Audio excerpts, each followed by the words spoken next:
Alleluia, Christ is risen. He is risen indeed. Alleluia. You may be seated. Our sermon text for this Easter Sunday is actually taken from the Gospel of John, the 20th chapter. Jesus said to her, "Woman, why are you weeping? Whom are you seeking?" Supposing him to be the gardener, she said, "Sir, if you have carried him away, tell me where you have laid him, and I will take him away." Jesus said to her, "Mary." She turned and said to him in Aramaic, "Rabboni," which means teacher. So ends our text. You have to imagine what it was like to be Mary so many years ago last night. Sleeping very little, tossing and turning, face marked with tears. Whenever she closes her eyes, she once again sees Jesus on the cross. Sees the scene unfold again and again, where they take him down from the cross and lay his body inside of a tomb to be sealed with a rock. And then at last, after a sleepless night, she raises her weary body, puts on some clothes, and makes her way into the darkness and stillness of this first Easter morning. She arrives at the tomb, and as she makes her way closer, she notices that it's deeper darkness in the center of the tomb.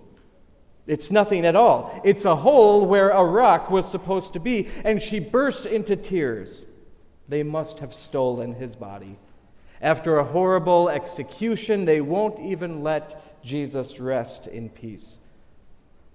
But Mary stoops in to look closer. This time she sees something that wasn't there before. Two men clothed in white sitting where Jesus' body ought to have been.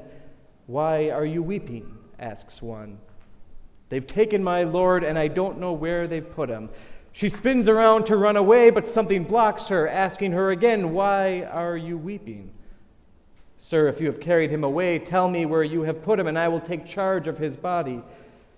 The stranger finally speaks a word, and in an instant, Mary's tears cease.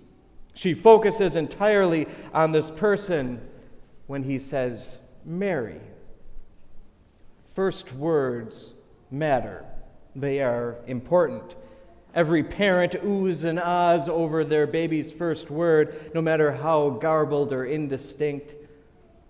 Mom and dad do all kinds of silly things to get their tyke to say that word again and again. They write it down in a book. They call their family so that the baby can say it over the telephone. The Bible tells us that our world, our universe, began with a word. In Hebrew, it's Yahi, or let there be. Let there be light. And then instantly out of nothing, there was light. God began a new thing, a new era. And then land and ocean, sun and moon, plant and trees, birds and fish, all kinds of animals. And then God does something different. He doesn't say, "Let there be." He says, "Let us make man in our own image." So God takes some dirt, scoops it, molds it into the shape of a person, breathes life into it, and the lump of dirt becomes a living being. But first words are important. And the first word that God spoke to Adam in the Scriptures was this: "You may surely eat of every tree of the garden, but of the tree of the knowledge of good and evil you shall not eat, for in the day that you eat of it, you shall surely die." But Adam and Eve ultimately didn't pay attention to God's first words to them. They were tricked by a snake into thinking that God didn't really mean what he said, into thinking that God's word was no good. And so death entered the world. Whole creation was broken. Adam and Eve turned on one another. They turned on creation, and they turned on God himself. And we have lived and felt the ripples of this brokenness ever since. From disease to war, tornadoes, depression, cancer, domestic abuse, divorce, stroke, even death. These and so much more heartache and devastation had been wrought because we did not take God's first word seriously. And how often have you and I ignored God's word to listen to whatever we want instead. It's interesting that certain words can always catch your ear, kind of stop you in your tracks. You probably all have words like that, but no word is quite so powerful as your name. You can be in a loud, crowded room, and you hear your name, and you'll stop dead in your tracks. That word, your name, is powerful. And so Mary comes to the tomb this Easter morning so many years ago. She feels the brokenness of this world more deeply than ever before. Throughout her life, Mary has seen the world as tarnished, tainted by sin. But now, with Jesus dead, she's almost shattered. She stands outside the tomb, weeping, falling down deeper and deeper into brokenness, deeper and deeper into black despair. The world around her vanishes. She sees nothing, hears nothing, and then a word that breaks her out of it. It's a word she hadn't expected to hear. It halts her descent. It rushes her out of her hellish nightmare. Mary. It's her name, Mary. She hears Mary, and all of a sudden she sees, through tears of grief, not the gardener, but Jesus. She sees her Lord. He is alive, and the first word he speaks is her own name, Mary. And that word never sounded more beautiful. And how amazing is it that here is Jesus, risen from the dead.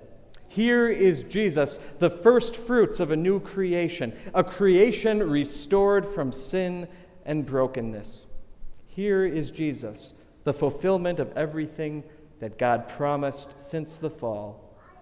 Here is Jesus, God Almighty in human flesh, and the first word he speaks, Mary. First words matter. They really matter. It's as if by calling her name, Christ summons her into his new creation, summons her into his resurrection. First words matter. And this same risen Christ has called your name out too.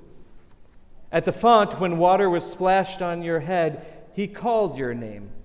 It was in baptism that the risen Christ came to you even in the midst of a broken world. A world in which you felt the brokenness. We've all felt the brokenness of this broken world. We've all been touched by the sting of death in one way or another. All of us have lost somebody we love, maybe sooner than we would have liked. And yet in the midst of this, our Lord speaks your name and summons you into his new creation. You are my child. Your sins are forgiven. I am here to make you mine, and I will raise you to eternal life. Because there will come a day when they'll bury your body in the ground, put your ashes in a wall, not seeing, not hearing, all will be dark. And then suddenly you'll hear a word that you hadn't expected. The same voice that called you in your baptism cries out to you once more. It'll be the voice of Jesus. And as he speaks, he calls your name. And by his word, he summons you from death to everlasting life. First words matter. And it's in the first word of the risen Jesus that we see the purpose and power of Easter. Jesus died and rose for Mary and for you. He died and rose precisely in order to call you by name, in order to draw you from despair to joy, from brokenness to wholeness, from death to everlasting life. First words matter. And the first words on the lips of the risen Jesus is you. Alleluia, Christ is risen. He is risen indeed. Alleluia.